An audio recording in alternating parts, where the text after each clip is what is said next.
আজকে হচ্ছে আমাদের সিটং এর সেকেন্ড দিন। আর দেখো সকাল সকাল ঘুম থেকে উঠে দেখি বাইরে এত সুন্দর রোদ, বোঝাই যাচ্ছে না যে কালকে রাতে এত বৃষ্টি হয়েছে। তো হ্যালো এভরিওয়ান, গুড মর্নিং সবাইকে। আমি প্রিয়া, আবার একটা নতুন ভিডিও তোমাদের সবাইকে স্বাগত।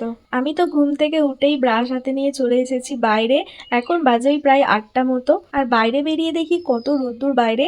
আর এই জিনিসটা দেখো, আমি যেখানে বসলাম এইখানটায় না অনেক সুন্দর সুন্দর অনেক মাছ ছিল, যেটা আমি কালকে লক্ষ্য করিনি, আজকে এখানে বসাতে তখন লক্ষ্য করলাম। আর তারপর একটু হোমস্টেটা একটু ঘুরে ঘুরে দেখছিলাম আর ব্রাশ করছিলাম। আসলে হোমস্টে তো আমার ভীষণ পছন্দ হয়েছে, তোমাদেরকে আগের ভিডিওতেই বলেছি। আর আমরা ছাড়াও হোমস্টেতে আরো অনেকই গেস্ট ছিল। তারপর চলে এসেছিলাম আমাদের হোমস্টের একটু পেছনের দিকে। এই দেখো আমাদের রুম, ওই যে আমার দিদি দাঁড়িয়ে আছে।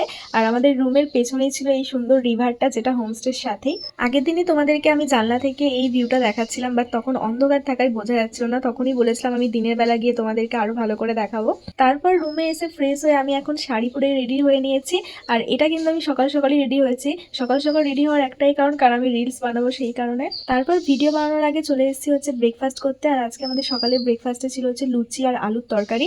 বাট সকাল সকাল লুচি খাবো না, তার জন্য আমি আর দিদি নিয়ে নিয়েছি হচ্ছে ওখানকার ফেমাস একটা নুডলস, ওয়াই ওয়াই নুডলস। আর লুচির সাথে আমাদেরকে ডিম সেদ্ধও দিয়েছিল। তো সৃজনী এদিকে খাচ্ছে লুচি আলুর তরকারি, আর আমি এদিকে খাচ্ছি হচ্ছে নুডলসটা। আমি এই নুডলসটা আজকে ফার্স্ট টাইম ট্রাই করলাম, বাট বেশ ভালোই লেগেছে আমার। তারপর ব্রেকফাস্ট করে ফুল রেডি হয়ে এখন চলে এসেছি এখানে ছবি তোলার জন্য। আর দেখো ব্যাকগ্রাউন্ডটা কি দারুণ লাগছে না?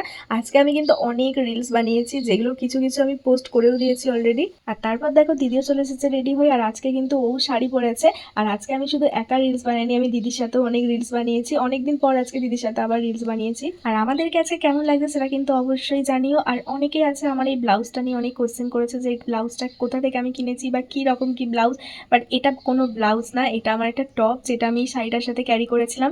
আর এই শাড়িটা পরার আমার কোনোই প্ল্যান ছিল না, বা টপটা আমি ভেবেছিলাম যে এটাই পরবো। বাট দিদি আমাকে সাজেস্ট করলো যে এই টপটার সাথে এই শাড়িটা অনেক সুন্দর যাবে। তারপর শাড়িটা পরার পর তো আমি নিজেই অবাক হয়ে গেছি, কারণ শাড়িতে যে কটা কালার ছিল, টপের ফ্লাওয়ার্সগুলোতেও কিন্তু সে কটাই কালার ছিল। আমি কিন্তু এটা আগে থাকতে সত্যি দেখিনি, আমি পরার পরে এটা লক্ষ্য করেছি। আর এই টপটার সাথে শাড়িটা এত সুন্দর ম্যাচ খেয়েছে, মনে হচ্ছে না শাড়িটার সাথে এটা সেট। আর দেখো আমাদের ছবি তুলতে তুলতে কত জোরে বৃষ্টি চলে এসেছে, হঠাৎ করে দেখলেই তোমরা সকালবেলা কত রোদ ছিল, আর এখন দেখো কত জোরে জমজমিয়ে বৃষ্টি নেমে গেছে।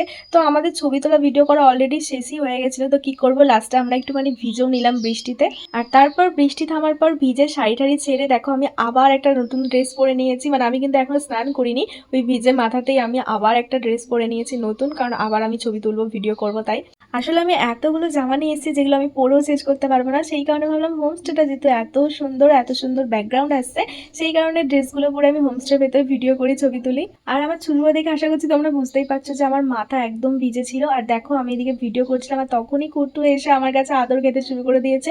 মানে ও আমাকে দেখলেই দৌড়ে দৌড়ে চলে আসবে আমার কাছে আদর খাওয়ার জন্য, আর আমারও বেশ ভালো লাগে ওকে আদর করতে। তারপর আমি আবার ড্রেস চেঞ্জ করে চলে এসেছি, কারণ এখন আমরা নামবো হচ্ছে স্নান করতে এই ন্যাচারাল সুইমিং পুলে। এটার জন্য তো আমি অনেক এক্সাইটেড ছিলাম, কারণ কালকে আসার পর তো আমি ঘুমিয়ে পড়েছিলাম, বাট আমার দিদিরা এখানে এসে স্নান করেছিল কালকে, বাট আমি করতে পারিনি, সেই কারণে আজকে আমি অনেক এক্সাইটেড ছিলাম স্নান করার জন্য। আর আমি যে এসে যে পাথরটায় পা দিয়ে দাঁড়িয়ে আছি, দেখো এই পাথরটা যে এত পিছল ছিল, কারণ ও যেহেতু জলগুলো ওর ওপরে এসে পড়ছে, বাট আমি তো জানতাম না।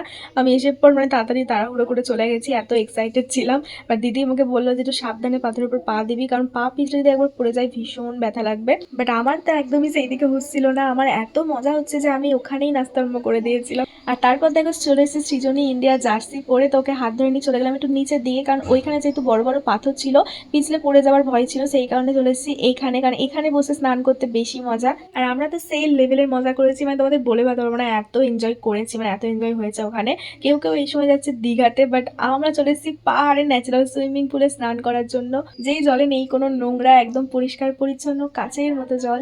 হয়তো এই ট্যুরে আমাদের তিনজনকার একসাথে ছবি অনেক কম, বাট ঘুরেছি মজা করেছি আমরা অনেক বেশি। আর আমরা এত লেভেলের মজা করেছি যে স্নান করে উঠেছি 3টের সময়, এখন যাচ্ছি লাঞ্চ করতে। আর এই হোমস্টে যারা স্টাফ আছে তারাও এত ভালো যে কি বলবো, আমরা এত লেট করেছি লাঞ্চ করতে যেতে, তাও এতক্ষণ ওরা ওয়েট করে বসেছিল আমাদের জন্য, এমনকি একটা কথাও আমাদেরকে বলেনি। তো চলো এবার তোমাদেরকে দেখায় যে দুপুরের লাঞ্চে কি কি ছিল। তো সেকেন্ড দিন দুপুরের লাঞ্চের মেনুতে ছিল আমাদের সাদা ভাত, তার সাথে ছিল একটা মাখো মাখো করে বেগুন আলু দিয়ে তরকারি, যেটা আমার ভীষণ ভালো লেগেছে।